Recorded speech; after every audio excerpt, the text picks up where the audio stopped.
बोला अरुण. परवा तेरणा कारखान्यावरती जो शेतकऱ्याच्या नावाने मेळावा झाला, तो मेळावा मोठ्या अपेक्षेने शेतकरी आले होते की 12 वर्षापासून कारखाना बंद पडला होता. हा कारखाना सावंत साहेबांच्या माध्यमातून चालू झाला आणि शेतकऱ्यासाठी काही योजना, काही आशेचा किरण यामधनं आपल्याला मिळेल या भावनेपोटी शेतकरी तिथे गेले. परंतु तिथे गेल्यानंतर फक्त आणि फक्त हा शेतकरी मेळावा नसून हा सावंताचा मेळावा होता हे लोकांच्या बोलण्यातून सिद्ध झालं.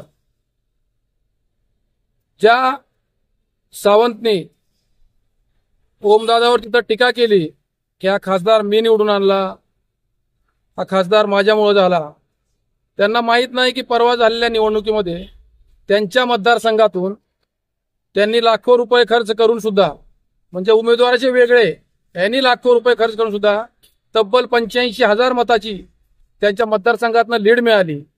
आणि लीड मिळाल्यानंतर ते म्हणले की नाही मी अर्चनाताईचं कामच केलं नव्हतं.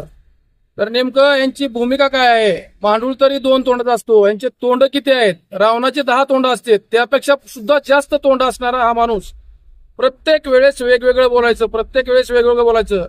आणि एक वडीलधारा माणूस आहे, आपल्या पक्षात काम केलेला आहे, आपले सहकारी म्हणून काम केलेलं आहे. त्या भावनेपोटी ओमदादांनी प्रत्येक वेळेस यांना उत्तर देण्याचं टाळलं. परंतु समोरच्या माणसाला असं वाटतंय की आम्हाला काही बोलता येत नाही. या आविर्भावात न राहता टीका करताना भान ठेवलं पाहिजे की ज्या कारखान्यावर तुम्ही चर्चा करता तो कारखानाच आदरणीय पवनराजे निंबाळकर साहेबांनी त्याचं एक्सपेन्शन असेल, जे काही काम केले आहे ते इथल्या जनतेला माहीत आहे. आणि त्या जनतेने त्या केलेल्या कामाची उतराई म्हणून कालच्या निवडणुकीमध्ये सुद्धा आपण पराकोष्टीनं विरोध केला असताना तब्बल 3.5 लाख मताने ओमराजे निंबाळकर यांना निवडून दिलं. परंतु आपलं झालंय कसं, आपल्या मतदारसंघात जर शेतकऱ्यांनी प्रश्न विचारला तर त्याला म्हणायचं की सुपारी घेऊन आला का? आणि इथं कळंब धाराशिव मधल्या शेतकऱ्याला यायचं की तुमचं काही दुखतंय का, तुम्हाला काही अडचण आहे का?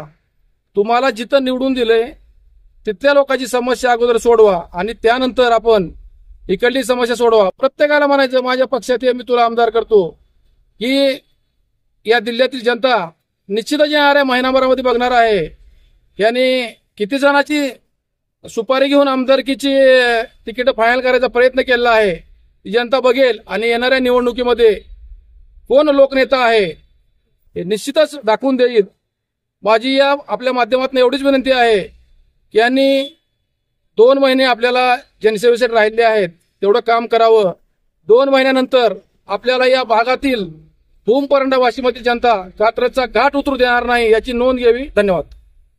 आपल्या जिल्ह्याचे पालकमंत्री तसेच महाराष्ट्राचे आरोग्यमंत्री यांनी तेरणा कारखान्यावर शेतकऱ्याचा सभासदाचा मेळावा घेतला आणि शेतकऱ्याचा एकच भावना असती की या माणसानं कारखाना ताब्यात घेतला आणि काहीतरी शेतकऱ्याचा फायदा करावा, ह्या उद्देशाने शेतकरी तिथं आलेले असतात.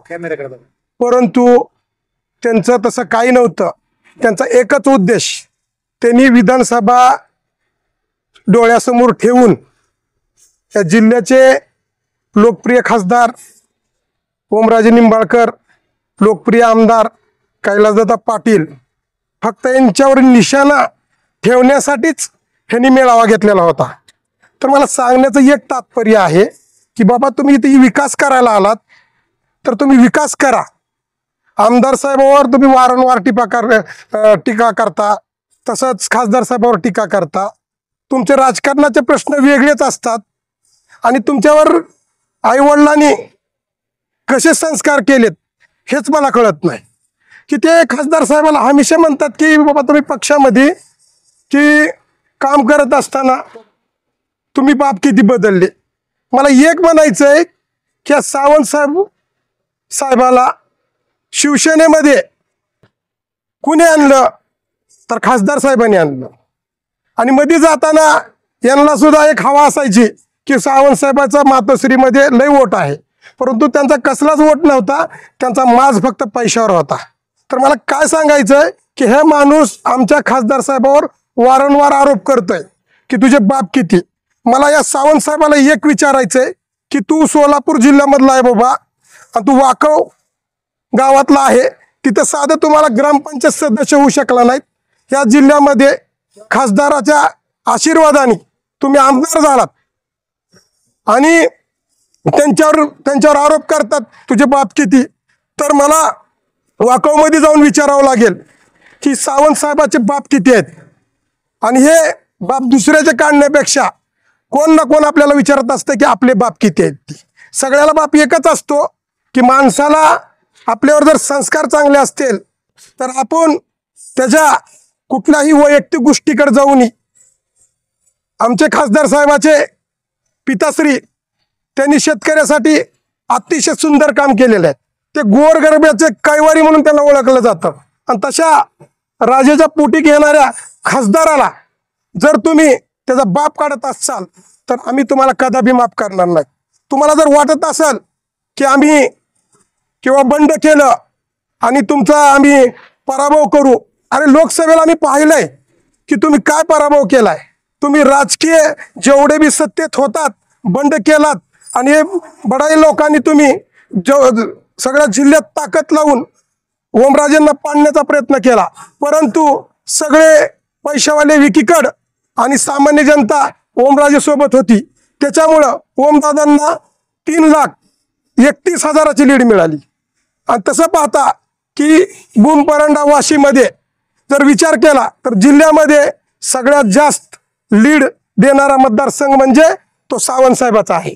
अरे बाबा, तुम्ही स्वतःला पालकमंत्री समजता, पालकमंत्री आहेत, भविष्यामध्ये तुम्ही भावी पालकमंत्री असं तुम्हाला वाटतं. तर मला एक वाटतं की विधानसभेला तुमचा दारुण पराभव झालेला आहे आपल्या लोकसभेला. तर विधानसभेला सुद्धा तुम्ही कितीही प्रयत्न करा, तर तुम्हाला जर खरंच वाटत असेल मैदानात आपल्या पुतण्याला उतरवायचं असेल तर तुम्ही उतरवा. तुमचा पराभव, तुमच्या पुतण्याचं जर आम्ही डिपॉझिट नाही जप्त केलं तर आम्ही शिवसैनिकच सांगणार नव्हतो. मला सांगण्याचं एक तात्पर्य आहे की बाबांनो, तुम्ही विचार करून बोलत जावा. ह्याच्यानंतर जर तुम्ही थांबवलं नाही तर आम्ही तुम्हाला तुमच्या गावामध्ये येऊन तुमची काय लायकी आहे ती सांगण्याचं आम्ही समोर येऊन सांगू की काय असतंय ते. जय हिंद, जय महाराष्ट्र. परवा डोके येते तेरणा कारखान्यावरती नावाला फक्त तेरणा परिवार म्हणून जो मेळावा घेतला तर तो तेरणा परिवार मेळावा नव्हता, तो सावंत परिवार मेळावा होता. याच्या माध्यमातून त्यांचं एक कट कारस्थान आहे की त्यांना काही झालं की आज मला वाटतं की 288 जर जागा या त्यांच्या घरात जर 288 सदस्य असते तर या महाराष्ट्रामध्ये त्यांनी 288 जागा लढवल्या असत्या. आता त्यांना वाटतं की आपल्या पुतण्याला या भागामध्ये उभा करायचंय. परवा दिवशी त्यांनी त्या मेळाव्यामध्ये कैलासवासी पवनराजे निंबाळकर साहेबांवर टीका केली, खासदार ओमराजे निंबाळकर यांच्यावर टीका केली की त्यांच्या कैलासवासी पवनराजे निंबाळकर यांच्या हत्येविषयी त्यांनी वारंवार आतापर्यंत लोकसभेमध्ये पण इलेक्शनमध्ये त्यांनी टीका टिप्पणी केली. परंतु मी तानाजी सावंत यांना सांगतो की बॉयलर कोंबडीच्या पिल्ल्याला पापाचं महत्व काय माहित आहे की कैलासवासी पवनराजे निंबाळकर यांचं काम या जिल्ह्यातील सर्व जनतेला माहिती आहे की गोरगरिबांचे कैवारी म्हणून कैलासवासी पवनराजे निंबाळकर यांचं नाव घेतलं जातं. लोकसभेच्या निवडणुकीमध्ये सावंत साहेब म्हणले की अर्चना पाटलाच्या सभेमध्ये की या ताईला निवडून आणण्यासाठी हा भाऊ छातीचा कोट करून त्यांना मी निवडून आणेल. परंतु त्यांच्या मतदारसंघामध्ये त्यांना पळतापळी थोडी झाली. 81,000चं मताधिक्य त्या मतदारसंघामध्ये ओमराजे निंबाळकर यांना मिळालं. परंतु तानाजी सावंतच्या पायाखालची आता वाळू जमीन घसरलेली आहे. त्यांना पक्क माहीत झालंय येणाऱ्या विधानसभेमध्ये त्यांचा पराभव अटळ असणार आहे. आणि त्यांना माझी एक सूचना आहे की याच्या पुढे आपण कैलासवासी पवनराजे निंबाळकर यांच्यावरती टीका करताना 10 वेळेस विचार करावा. कारण आपण ज्यावेळेस कारखान्यामध्ये एका टाकीला कलर देत होतात त्यावेळी या जिल्ह्यामध्ये कैलासवासी पवनराजे निंबाळकर हे लँड क्रुझर गाडीमध्ये फिरत होते. शेतकऱ्यांचे कैवारी, कष्टकऱ्यांचे कैवारी म्हणून त्यांचं नामोल्लेख अजून देखील घेतला जातो. परंतु आपण तानाजी सावंत याच्या पुढे कैलासवासी पवनराजे निंबाळकर साहेब असतील, या जिल्ह्याचे लोकप्रिय खासदार ओमराजे निंबाळकर यांना त्यांच्यावरती टीका करत असाल, येणाऱ्या निवडणुकीमध्ये ओमराजे निंबाळकरची काय ताकद आहे हे तुम्हाला भूमपरांडा वाशी या मतदारसंघामध्ये पाहायला मिळेल. तसेच जर तुमचा पुतण्या या मतदारसंघामध्ये उभारला तर त्यांना देखील या मतदारसंघामध्ये शिवसेना उद्धव बाळासाहेब ठाकरेवरती प्रेम करणाऱ्या जनता काय आहे आणि कैलासवासी पवनराजे निंबाळकरवर प्रेम करणारी जनता व या मतदारसंघाचे लोकप्रिय आमदार सन्माननीय कैलासदादा पाटील यांचा जनसंपर्क व त्यांनी केलेली विकास कामं या जोरावर परत एकदा या मतदारसंघामध्ये येणारी विधानसभा ही जनता परत एकदा कैलासवासी पवनराजे निंबाळकर यांच्या आशीर्वादाने या ठिकाणी आमदार साहेबाला कैलास पाटील यांना परत एकदा विजयी करेल. महाराष्ट्रातील ताज्या बातम्या पाहण्यासाठी आमच्या YouTube चॅनेलला सबस्क्राईब करा. इंस्टाग्राम आणि फेसबुकवर हा व्हिडिओ पाहत असाल तर फॉलो करायला विसरू नका. धन्यवाद.